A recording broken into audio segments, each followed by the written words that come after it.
Good morning, Kirk. Good afternoon, Kirk. How are you? Yeah, good morning, Sheldon. Yeah, it's lunchtime here, but I'm not eating lunch at the moment because I had a big breakfast. Oh, good. What was your breakfast today? Fried eggs, 3 fried eggs with an enormous amount of melted butter in the pan because Patty's not here. And when she's not here, sometimes I'll put extra butter in the pan. And then two pieces of toast and a couple of glasses of orange juice. Very nice. Very nice. I just had my Starbucks tea and I treated myself today to a sausage, cheddar, and egg sandwich. That sounds Took it alone for that. That's much healthier than the large quantities of melted butter I drank for breakfast. I don't know. I know that I've got a feeling there's a few issues with the processed stuff that Starbucks gave me. Yeah, maybe the embalming fluid they use in the food there. That could Of be. course, I shouldn't say that because maybe Starbucks might be thinking about sponsoring this. So, yeah, that would be good. I was just joking about the embalming fluid. There's no. Yeah, I've got lots of different Starbucks things going on here, so I could really use some of the money back that I've been giving them. Yeah. All right. So I know a couple of weeks ago we did some recordings. Those went up. I was talking about doing all these flights to BC. Looking forward to that. Yeah, I had COVID. So I went 2 and a bit years without getting it, and then bam, it hit me. I've still got some of the symptoms, and especially the tiredness part. I find that's the one that's been hitting me the hardest. But I know my cough button will be used probably regularly this stream. The other option for sponsorships, if you're out there, NyQuil or Dayquil, or the Vicks, come talk to me because I've been spending a lot of money on you lately. Yeah, it's going around like crazy here. It seems like everybody and their dog has it around here. We just got it last week ourselves. And you've had it before too. This is your second. Well, dog, right? I didn't get tested before, but I'm sure I had it before because the symptoms last time were worse than this time. This time they were quite mild, but it was the same, sore throat, congested head, but that was between Christmas and New Year's. And that lasted for like 4 or 5 days. But this time, I think it's because we had it before that it was just like, we had it for a couple of days and it was gone. Yeah. But, I didn't get tested this time, but after the majority of my family got tested and showed positive, I was like, I don't need to stick anything up my nose to know I got this thing.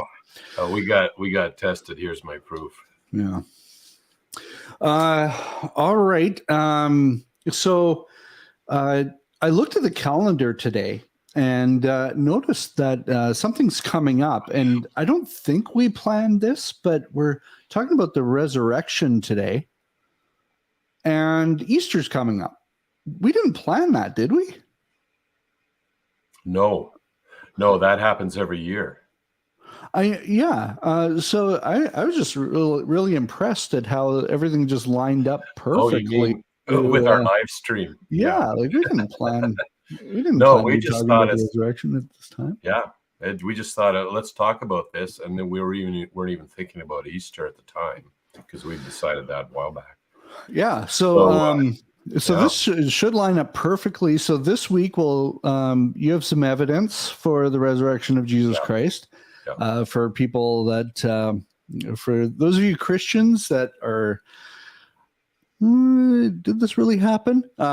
We hopefully will be able to give you some boost to your faith this week. And then next week we have a special guest. I don't know, Kirk, do you want to give a little bit of a teaser of what's coming up for next week? Yeah, our special guest next week is Jonathan Topping, and he is a specialist in a particular theory that's often advanced to explain away the resurrection of Jesus, and that is the theory that Jesus never actually died on the cross.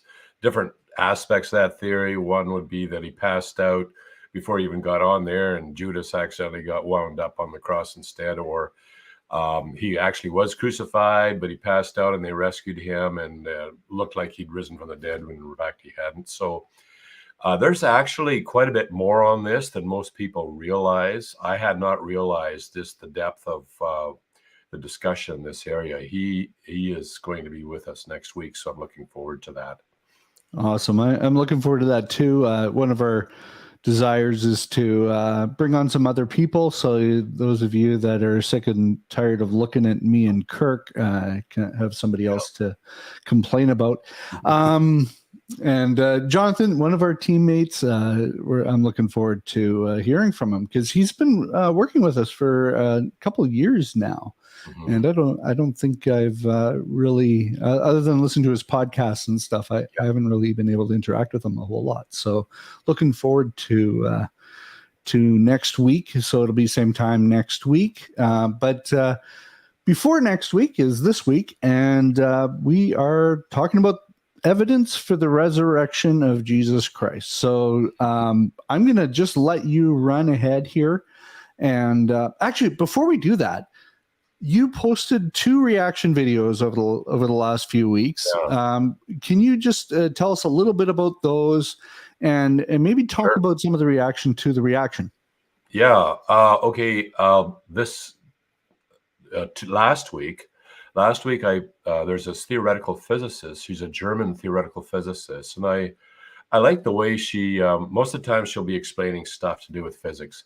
And I really appreciate her and enjoy her, especially because she doesn't get carried away by some of the craziness in modern physics, craziness in the sense of inventing wild science fiction type scenarios.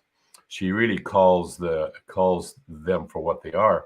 But she's also an atheist, and so she does the occasional show on things to do with God or whatever. And she did a video on the existence of God from the perspective of a theoretical physicist.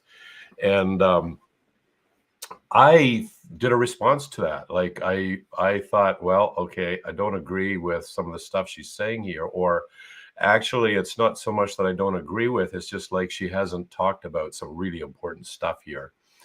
And so that was my reaction video last week. And then this week, what did I do it on? Oh yes, there's this English mentalist or hypnotist or illusionist by the name of Darren Brown. And he did a show a few years back that recently has surfaced again in discussion groups on online social media. And the show was, what he did is he used psychological manipulative techniques to create a religious experience for an atheist who was profoundly affected by that experience. And in his mind, he said, okay, so what I can demonstrate is that religious experience here comes from within. There's no God out there. It comes from within. And the proof of that is this experiment that he did. So I do a reaction video to that. There's quite a bit needs to be said about that particular show that he did. I tried to condense it down and then respond to that. So yeah, I think you'll find it fascinating. The woman, the atheist, is a scientist, but she seems to have a very intense experience of the love of God. And that raises questions. It raises questions that maybe it's Darren Brown who might have himself got fooled on this one. Because, sometimes God just turns the table and says, okay, Darren, you've lowered this woman's guard against God. Now I'll give her a little dose of what unconditional love feels like. And that was her description. She says it was like all the love she's ever experienced from family and friends times 1,000. And she regarded it as all the love. She described it as all the love in the world just thrown at me. And another phrase she used was unconditional love, like things that Darren Brown hadn't suggested to her that seemed to go just way over the top. I don't know how many people yet had to do this with before he found a really good example where this happened. I don't 100% know whether the woman's an actor or not. I don't think she is, given some of the response afterwards. that she had. So, anyways, I know that's sort of the comments that we were getting to the video where, okay, was she just an actor? You made a good point in response to that question, in that when you're doing these reactions, you need to take it at face value. Like there isn't a there might have been an actor, but why don't we deal with it at face value instead of putting negative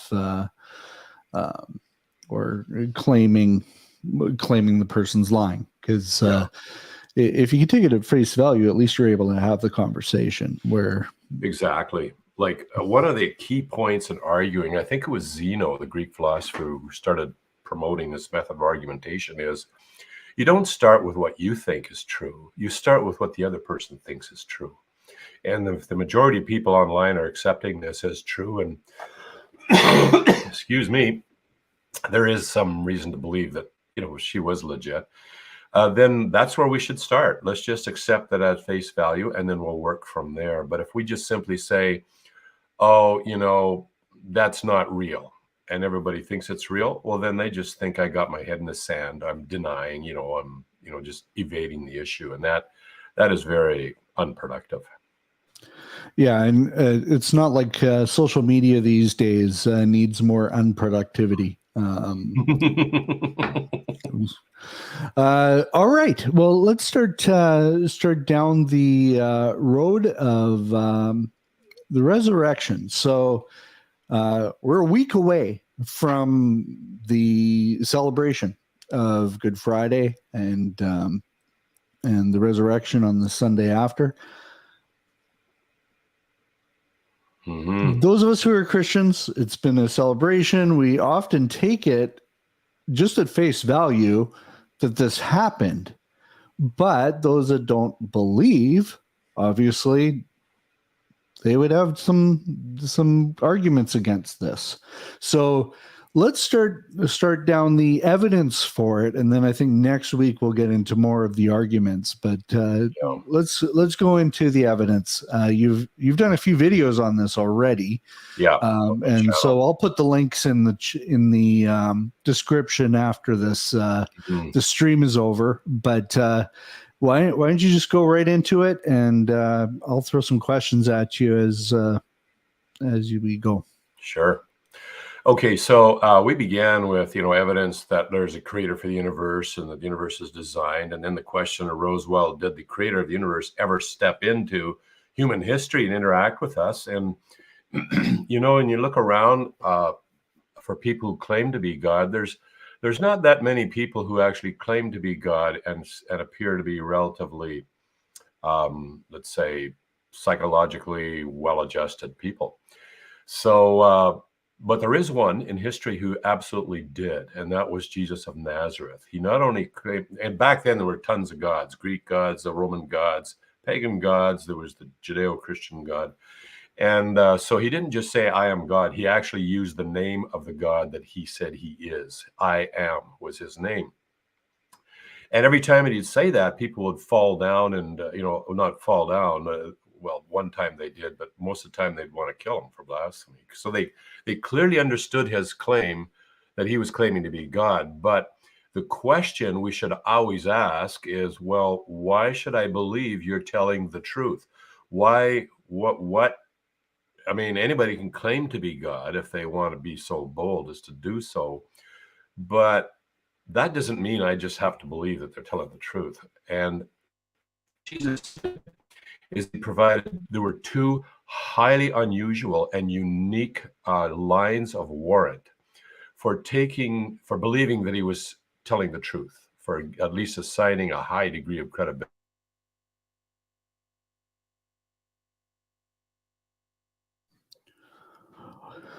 It looks like Kirk has dropped, so we will just give him a chance to come back here.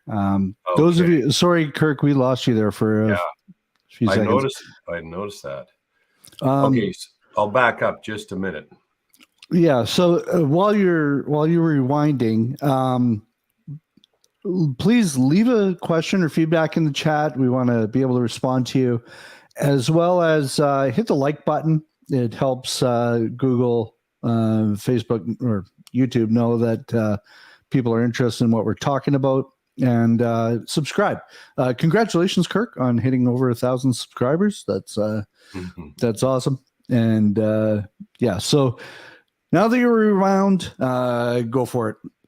Yeah. Okay. So first of all, the point I was making, I'm not sure where everybody got lost here or where I lost, but anyways, was that Jesus claimed to be God, and there's two highly unusual lines of warrant for thinking he might be the real deal. And the first is all these ancient prophecies pertaining to the Christ or the Messiah that were made centuries before he came. And we know they were made centuries. We actually got fragments and manuscripts, ancient documents called the Dead Sea Scrolls, some of which predate the time of Christ, that contain these prophecies in them, the messianic prophecies that are in the Old Testament. And so, in essence, Christianity is the only religion in the history of the world that begins thousands of years before its leader shows up. All other religions are different. The leader shows up, charismatic, starts doing things, and then you get a religion. But this is the opposite. The second thing is, excuse me for a minute.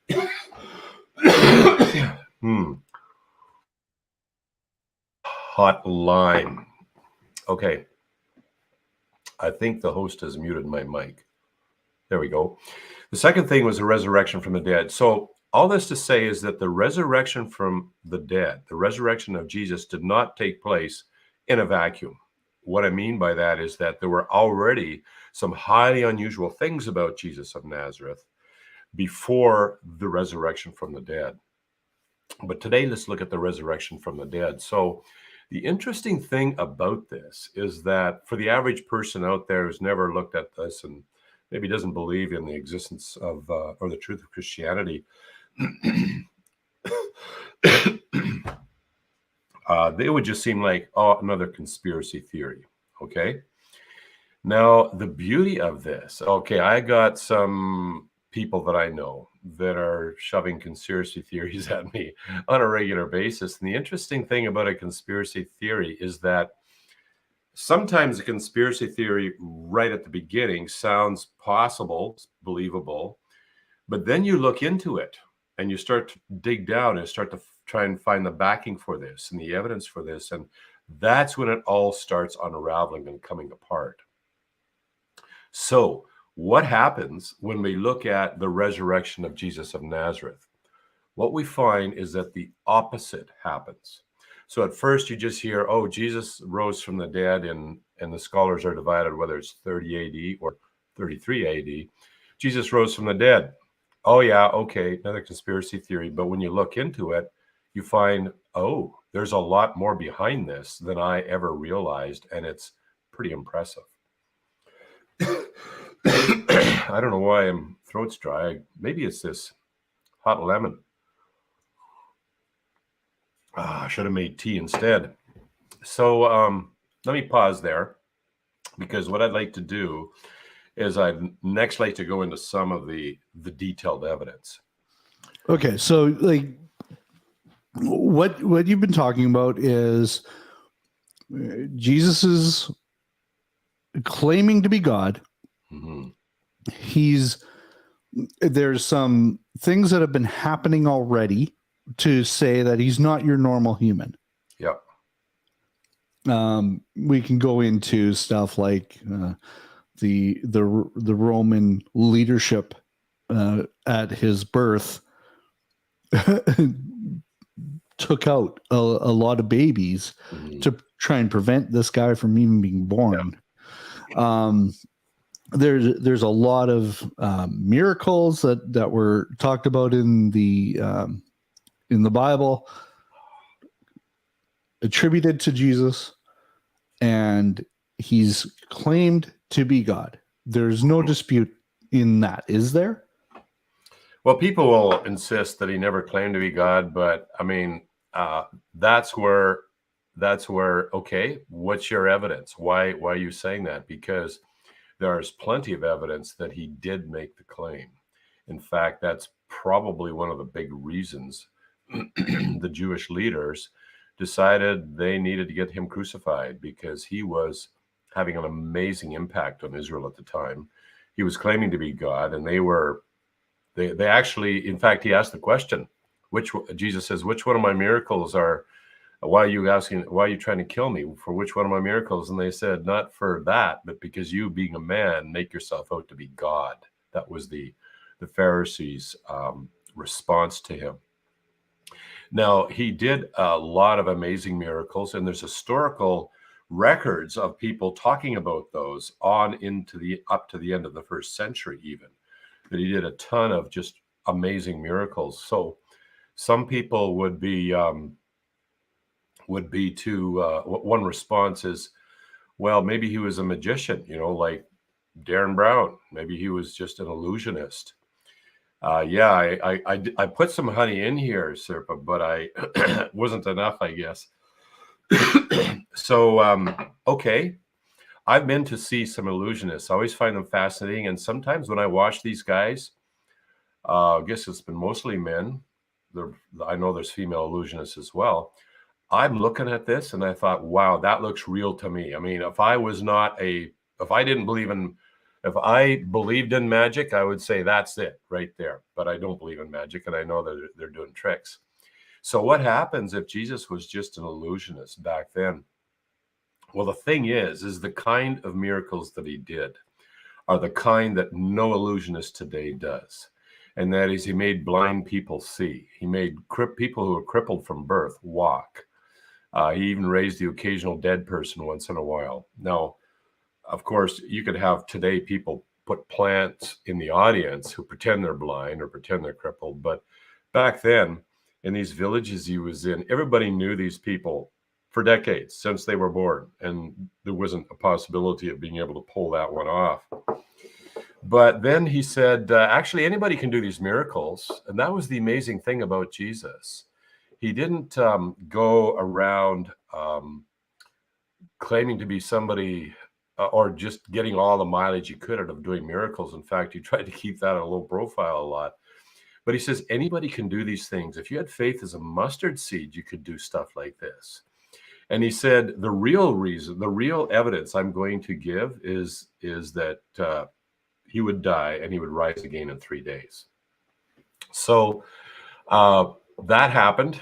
And the scholars are not sure whether it was 30 AD or 33 AD.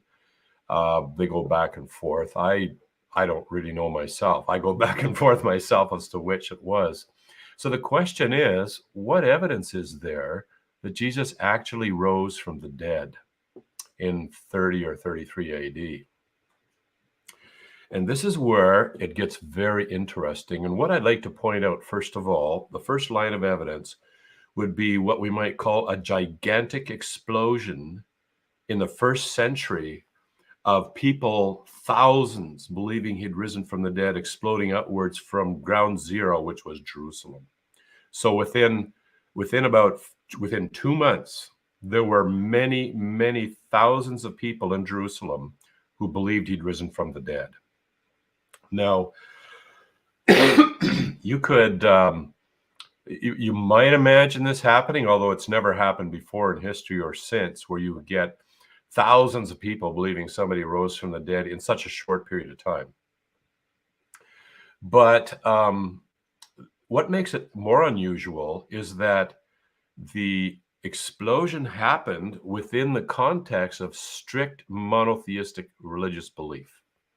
In other words, they weren't looking for a new religion. They already had one. In fact, Christianity is just a continuation of what we see in the Old Testament. And there's a good question. I'll come back to that one. Why didn't the Jewish elite believe Jesus was the Messiah when he performed miracles that only the Messiah could do?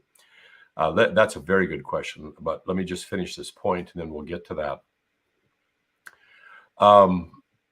Where was I? Explosion of belief in Jerusalem. And they believed that there would be a resurrection, but it would be at the end of history, not this. This was totally new. So it didn't occur within a religious vacuum. It occurred within a very, very highly developed religion And suddenly you have this, and people are believing that he'd risen from the dead, and it explodes outwards, and it explodes outwards so rapidly that according to the Roman historian Cornelius Tacitus, in his book, The Annals, which covered, he was a first century Roman historian, and it covers Roman history from AD 14 to about AD 68. He was no sympathizer of Christianity. In fact, he called it a disease. But he wrote that at the time of the Great Fire in Rome in 64 AD, probably known as Nero's fire, Nero actually blamed the Christians in Rome for the fire.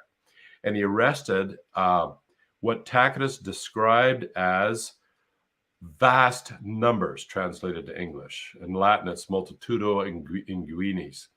Vast numbers of Christians in the city of Rome. So you had within 31 years, roughly, within 30 years of Christ's death and alleged resurrection, an explosion of many thousands within 2 months, exploding outwards throughout the Roman Empire, such that 31 years later, there were vast multitudes of Christians in Rome itself. And then 80 years later, we have a letter from the Roman governor of the province Bithynia and Pontus. And this Roman governor had been killing and torturing Christians, just like he was trying to get rid of them. And so he wrote to the Emperor Trajan asking, what should I do about all these people? And he described Christianity as a contagion, kind of like an outbreak, a pandemic of this new religion where people believed Jesus of Nazareth had risen from the dead. That was the central, and still to this day is, the central tenet of Christianity, is that Jesus died and physically rose from the dead. But it had populated that Roman province of Pontus and Bithynia so intensely that Pliny the Younger wrote that the temples of the Roman gods had, and translated to English and quoted, almost become deserted. It had a massive impact in the Roman Empire. So if a person wishes to deny that Jesus actually rose from the dead, they have to come up with an amazing story to account for this, an amazing story to account for this explosion, such as thousands of people within weeks believe he's risen from the dead in Jerusalem. And then it just explodes outwards, such that within 70 years, it reached as far east as India by the Apostle Thomas. Now, in today's world, somebody could post something on Twitter that can go viral, and it can get a lot of people believing it, and it could be a complete falsehood, fake news, misinformation. Mm-hmm. In that day, they didn't have Twitter, they didn't have the internet. They had some runners, they had some messengers that would do marathons and stuff. But how does this news get out there and is believed so fast? Yeah, well, and that is an excellent question. I haven't forgotten your question, Sirpa, either. We'll get to that as well. That is an excellent question.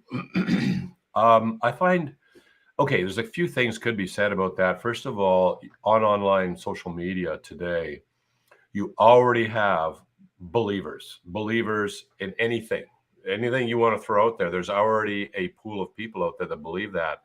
So all you need to do is supply them with something that they like, something that fits with their preconceived beliefs, and away they go. They buy it. It's totally right. No questions asked.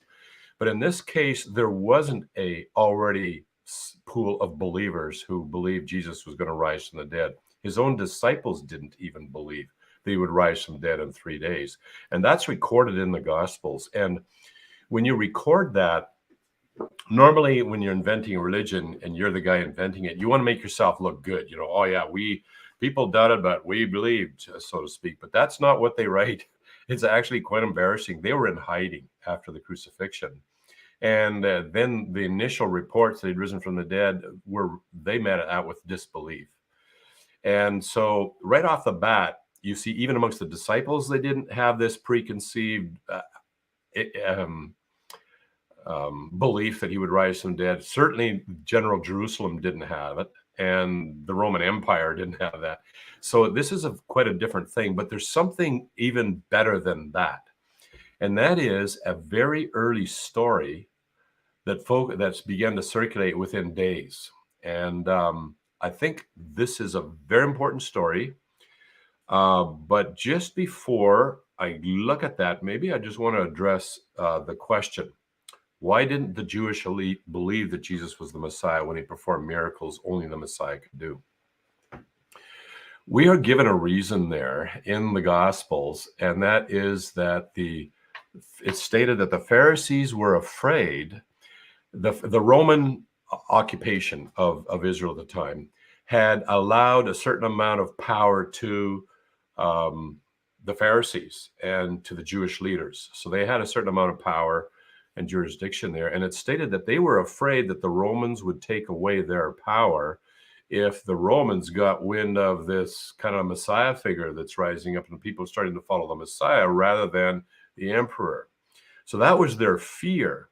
But it's got to be deeper than this. I mean, it's got to be deeper than this. It's quite astonishing. For example, when Jesus raised Lazarus from the dead, he'd been dead for 4 days. And as the people in the story pointed out, he's not going to smell very good right now. I mean, he was well dead, but he raised him from the dead, and that exploded throughout Jerusalem. And the Pharisees decided, we're going to have to kill Lazarus again, because people are believing in Jesus as the Messiah. So in general, that was the response of the Pharisees. And it seemed to be they loved power, and they were totally blinded, it didn't count for anything that he could do these miracles. Now, the idea here seems to be that, and Jesus himself said that, it's not about evidence. It's not about, somebody rising from the dead. He says that even if someone were to rise from the dead, he's telling this in the parable of the rich man and Lazarus, they wouldn't believe, because belief is not what God's looking for, just the belief that a certain set of facts are true. He's looking for allegiance, faith, to put our faith in him as everything that he said he was. And this is what the Pharisees were not willing to do, despite any amount of miracles being done in front of them. In fact, it's just incredible. They always oppose his miracles in general. Now, specifically, there were exceptions. Joseph of Arimathea seemed to be a member of the Sanhedrin. He was a believer. Nicodemus appears to have become a believer in Jesus Christ as well. So there were exceptions to the rule, and there are always exceptions to the rule. People who actually took a second look at Jesus and said, look, this is the Messiah. The other major beef they had is that popular at the time was the belief that the Messiah was going to overthrow all the Roman government. He would be a political leader. He would rule the world.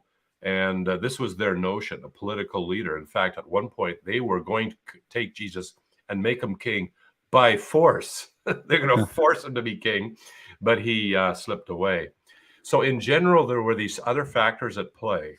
They wanted power. They had their human pride. This wasn't the kind of Messiah they had anticipated, but there were exceptions, Nicodemus and Joseph of Arimathea.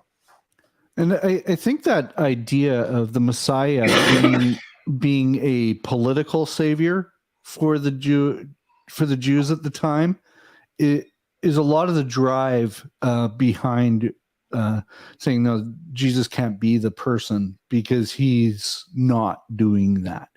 The Messiah is going to come in and he's going to clean house, and he's going to make us powerful again. And so when the Pharisees are rejecting him, it's a lot of that.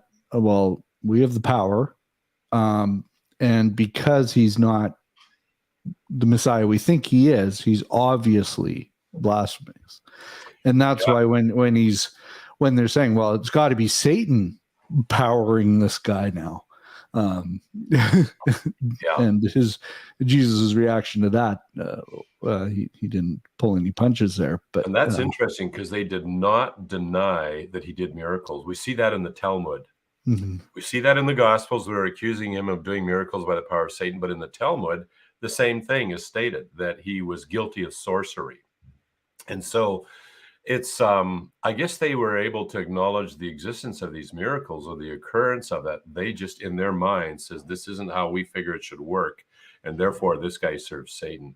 But just as you were talking there, Sheldon, it reminded me of something. Even today, people and Christians tend to want to see the government as their savior. They want to lobby the government. They think good government will we just get this party elected, we're off to we're going to be good. And I don't know. I have lived long enough to be very skeptical of that, because there is a king. He is coming. It is Jesus. The second time he comes, it's not as a babe in a manger. That's when he rules the world. But until then, his kingdom is actually growing in this world. But I need to cut back to what I think is some very interesting evidence right from square one for the resurrection of Jesus. And it's found in the Gospel of Matthew. And in the Gospel of Matthew, we have an account where the angels appeared, and at the resurrection, there were some angels, there was some supernatural stuff happening at the tomb, and there was a Roman guard there. Now, a Roman guard consisted of a minimum of 4 men, and often it would be in groups of 4. You could have 3 groups of 4, but it would be a minimum of 4 men.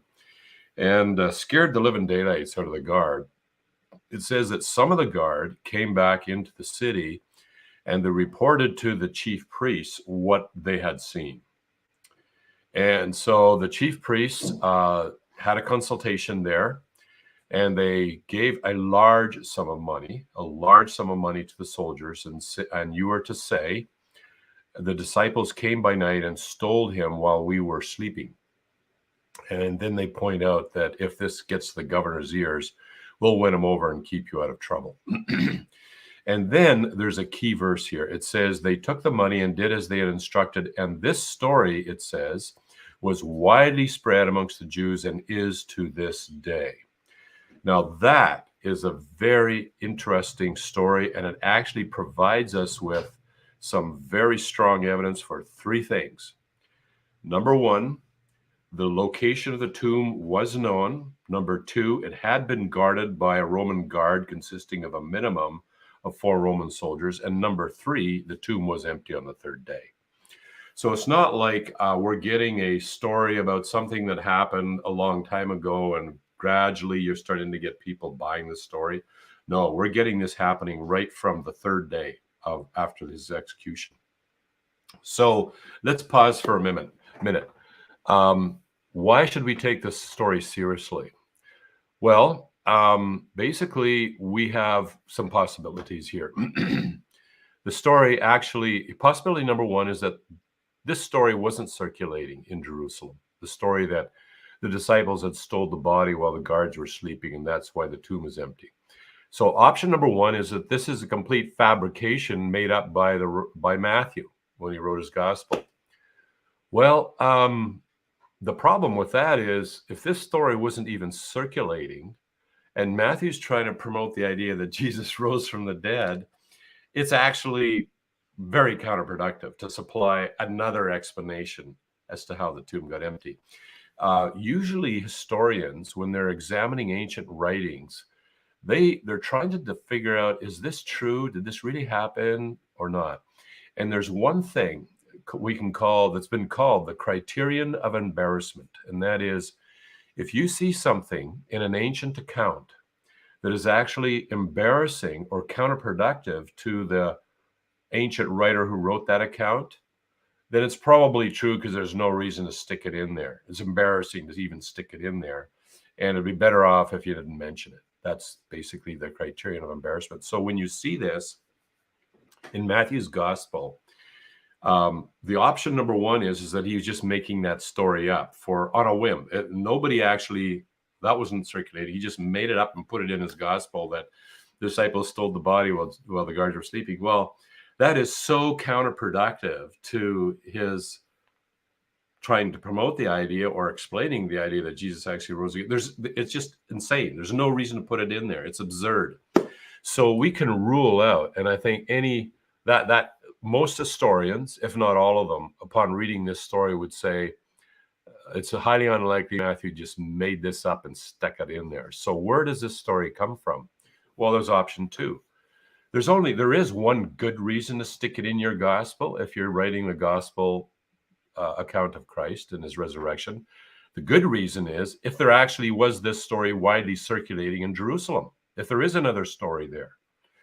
So the only rational reason to stick that in there is that this was actually circulating in Jerusalem at the time. And so we have to grant that it would have been, we have to take it at face value. And that way it shows 3 things. The tomb was a location of the tomb was known. It had been guarded by Roman soldiers, and it was empty on the 3rd day. That does not prove that Jesus rose from the dead, but it actually provides some very good evidence supporting that belief that he had risen from the dead. Now, Jesus himself appeared to many people over a period of next several weeks, to groups as large as 500 at a time. And the Apostle Paul seemed to know those people because he knew that some had died by the time he wrote his letter to the Corinthians, but most were still alive. So this would go a long ways to explaining why people in Jerusalem, many thousands within weeks, believed Jesus had risen from the dead. First of all, the tomb was known, it was empty, and it had been guarded by Roman soldiers. And that last one, guarded by Roman soldiers, is a big deal. Mm-hmm. The Roman soldiers don't just let anyone overpower them, especially the Jews of the time. They would be way more scared of their leadership than the leadership of the Jews. So they weren't going to get convinced to, just let this guy through. Yeah. Well, in fact, we have an incident by another Roman, Polybius, that gives us some insight as to what happened to a Roman soldier if he fell asleep at his post at night. And in his work called Histories, he has a work, some writings that are known by the scholars as Histories. And it was written around 120 BC, before the time of Christ. He records that the penalty for a Roman soldier who fell asleep on duty was to be beaten to death with clubs and stones by the other soldiers. That was the penalty. Very harsh, very strict. And so with penalties like that running around, I mean, it would produce extra attention to not falling asleep, especially on the night watches. And with 4 guys there, it's easier to stay awake with 4 guys chucking pebbles at each other, little ones, rather than fall asleep and get beaten to death with clubs and big rocks. So the idea that they fell asleep is not very plausible, all 4 of them, really. And then you got the disciples heaving and grunting to push aside this massive rock, trying not to wake the Roman guards who are all passed out here. That does strain credulity. And then running off with the body, but leaving the wrappings behind. No, it's much more likely, since the story was spread in Jerusalem, that we need to take it seriously, that the tomb was known, it was empty, and it had been guarded by Roman soldiers. So now we got something interesting, especially if Jesus starts showing up like he does over the next several weeks.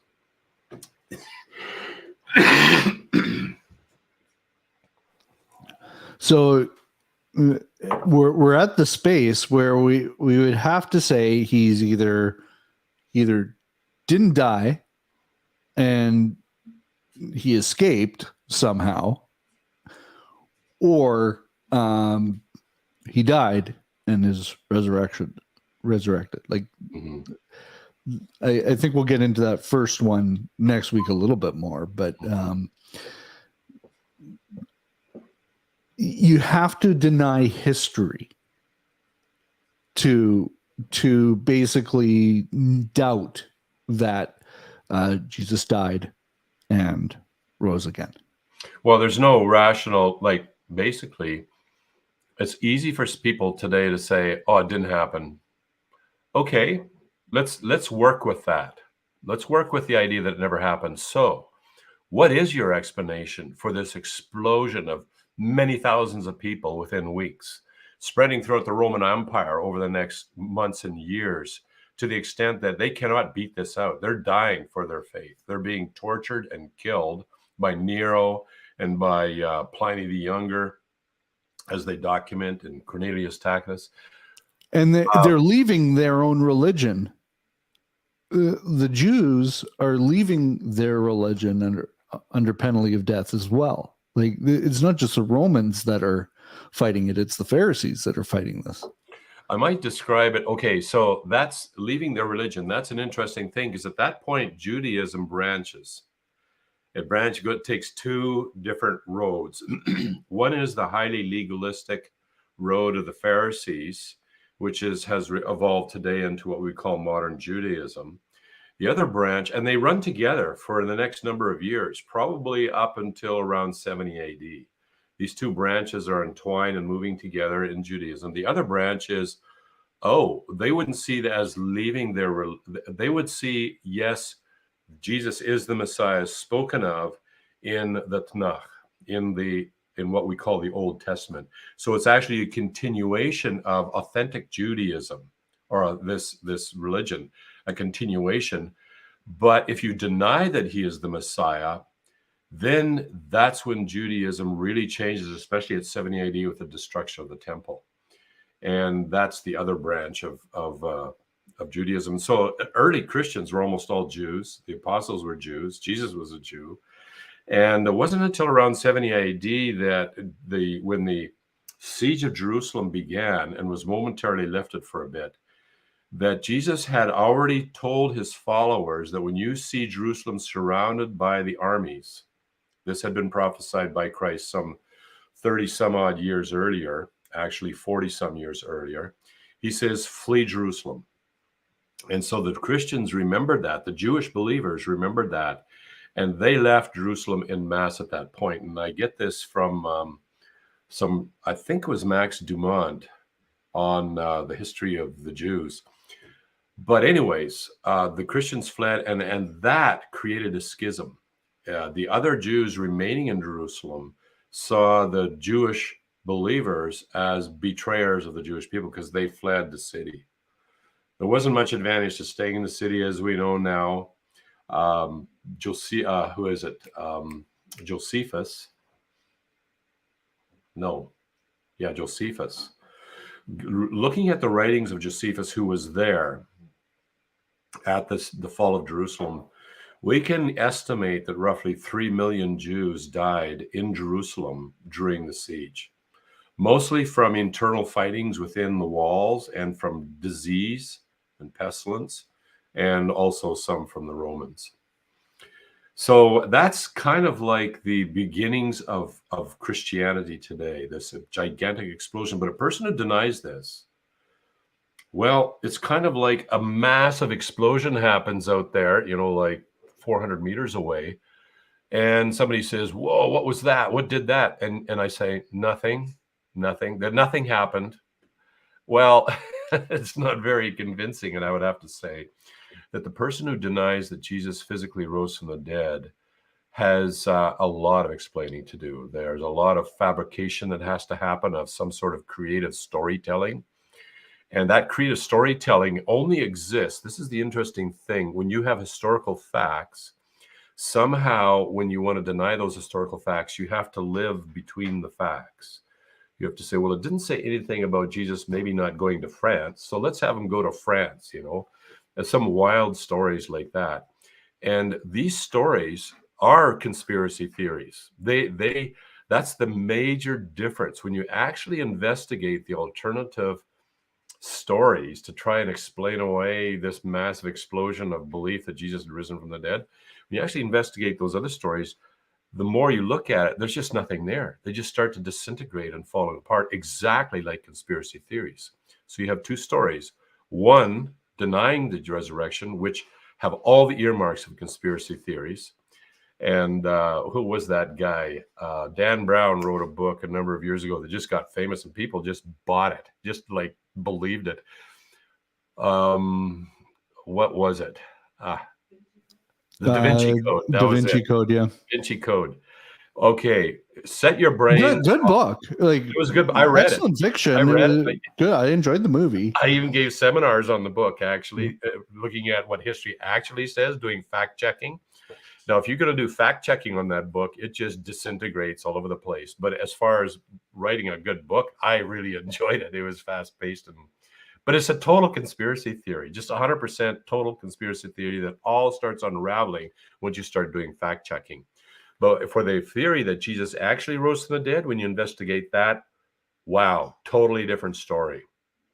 When you start looking into it, you'll find there's all these other accounts that have to do with it and things that back that up, the evidence and so forth. So we got a few more minutes here. Is there any other evidences that you want to get into today before we get into some of the arguments next week with Jonathan? Well, okay, there's the resurrection appearances. So over the next 40 days after the resurrection of Jesus, there were many people that Christ appeared to, and not just individuals. Like you will get stories today where maybe Jesus or an angel appears to an individual, but maybe it happened, maybe it didn't. There's just no way to back that up because it's just to an individual. But in this case, we have Jesus appearing to groups, his 12 disciples, to larger numbers. And then even to Apostle Paul writes in 1 Corinthians chapter 15, that he appeared to at one time to a group as large as 500 at one time, 500 people at one time. And then towards the end of the first century, you have references to these resurrection appearances. So when you have appearances of Jesus, again, you have to explain this away. Okay, so why did so many people believe they were seeing the risen Christ, physically risen Christ? And this is where another guy by the name of, name escapes me. Hold on here. Yes, The Resurrection of Jesus by Michael R. Lacona.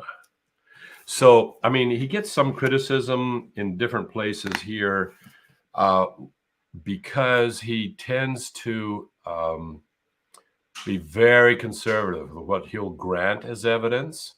So that a lot of Christians will say, what about this and that? What about the consensus views of so many academics that say, all this extra stuff? He doesn't use that. And actually, I appreciate that because the case that he puts together, then I think is more robust. It can't be challenged by people who say, well, those 5 articles of evidence used over there, nobody grants that. I don't buy that, So he looks at the different theories. There's about 6 or 7 that he examines and very meticulously says, okay, how do these theories explain the historical facts? And by the time he's done the book, and it's tough, I mean, it's 700 pages, I think, including the bibliography at the back end, extremely well referenced. But by the time he finishes, none of the theories stand up. The explanatory power, there's only one theory that has the explanatory power needed to both explain the evidence, also explains other things we weren't looking to explain, and we don't need to make stuff up. And that seems to be that Jesus physically rose from the dead. All the other theories, most of them circulate around more like, well, maybe it was kind of like a spiritual experience that people had, and so forth. There are a number of theories that you can look at in detail in this book. That would be a very interesting theory. It's a spiritual thing because then that would involve a supernatural event occurring anyway. Yeah, but if his body was still, the problem with some of these is that if there was a general consensus that the location of the tomb was known. It was empty on the third day after being guarded by Roman soldiers. You see, the spiritual appearances, you would still have the body in the grave. So the spiritual appearances don't explain how the tomb got empty. And no, it doesn't prove that Jesus rose from the dead, but it's pretty good evidence for it. So Serpa's got another comment here. The claims of most religions are private. I want them to trust my private version. The claims of Christianity are public. I want you to trust what I did publicly. J. Warner Wallace. That Friends is of a Faith. very good point, Serpa. Thank you for bringing that up. A very good point. This is amazing because when you look at all the other world religions, they tend to happen in private, personal visions that were occurring in a cave or in some forest somewhere.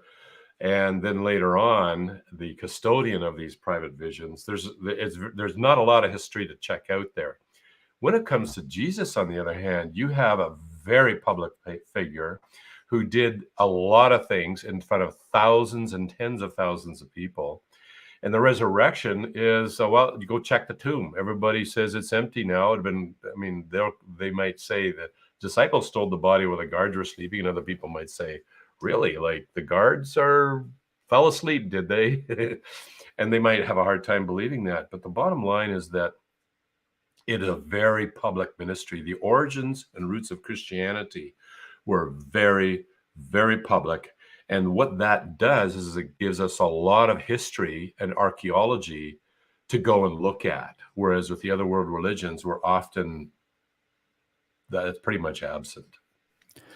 Yeah, and even in atheism, there's a lot of faith needed to believe that it all happened just by chance, or all the odds are against it happening, yet we believe that it all just happened that way, because we cannot believe in God. We just can't go there.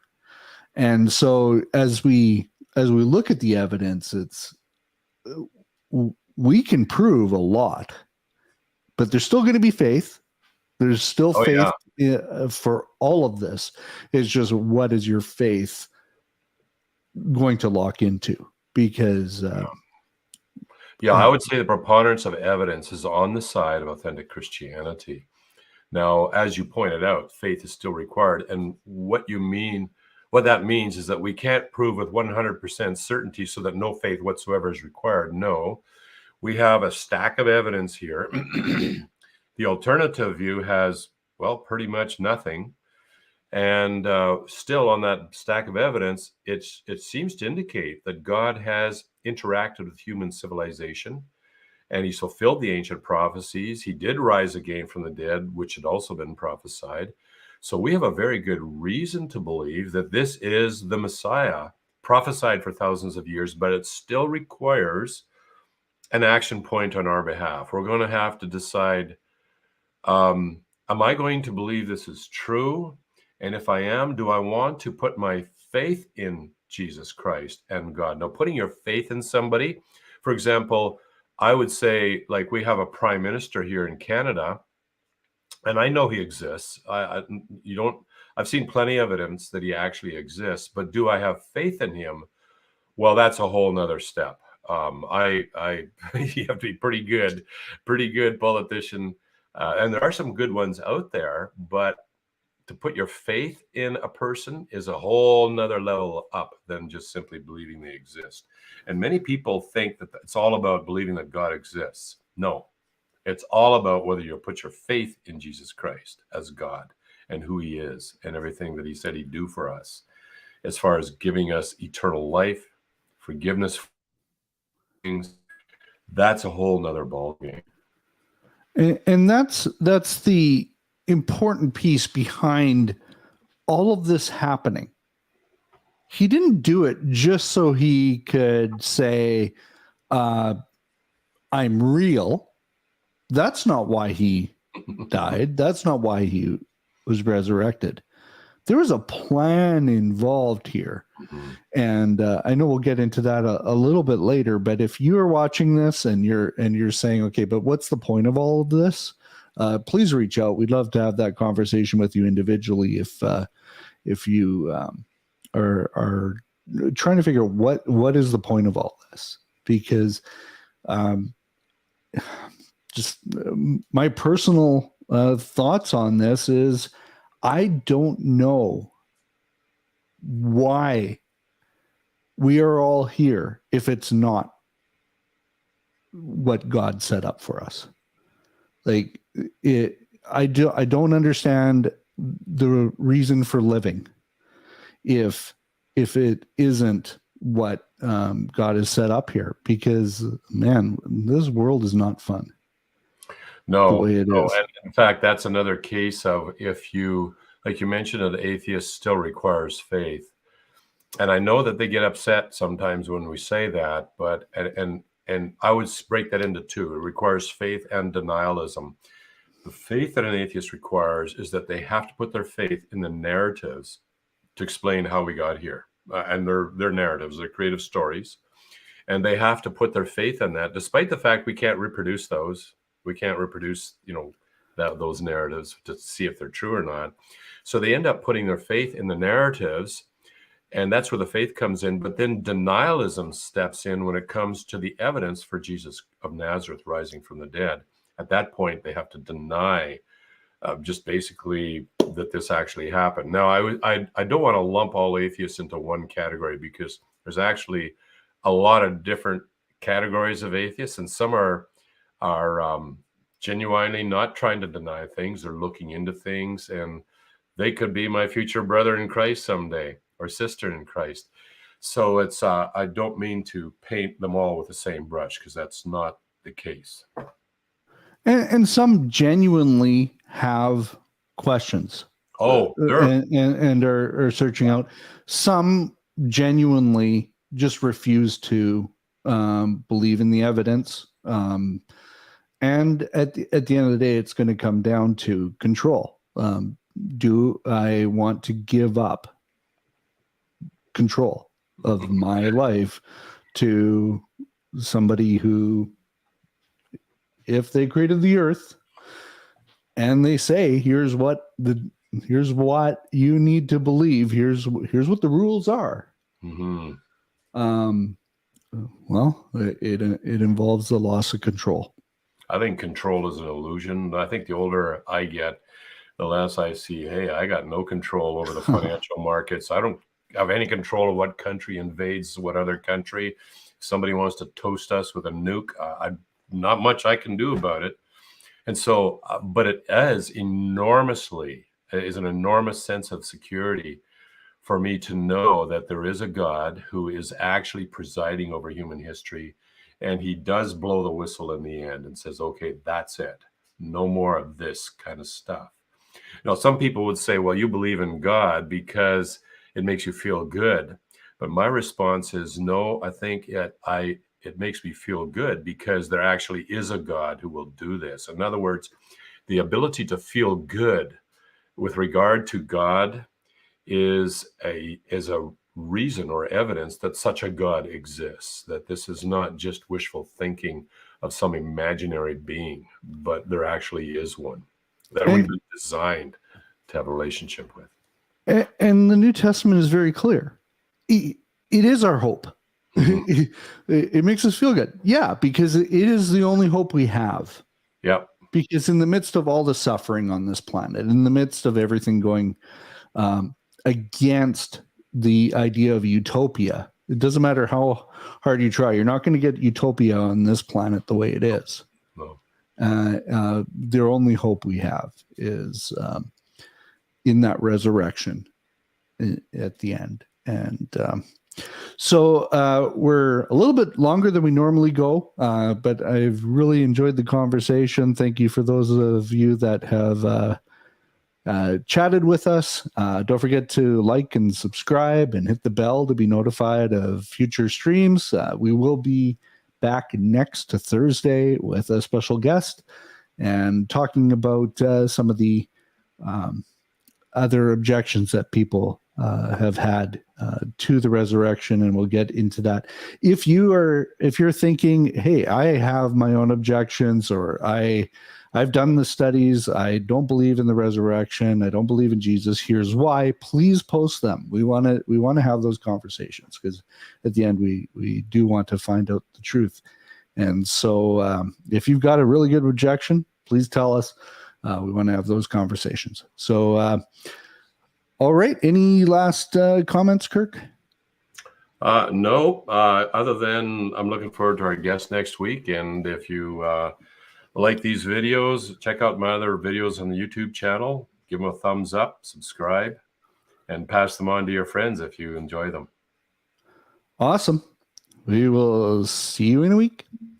Bye for now.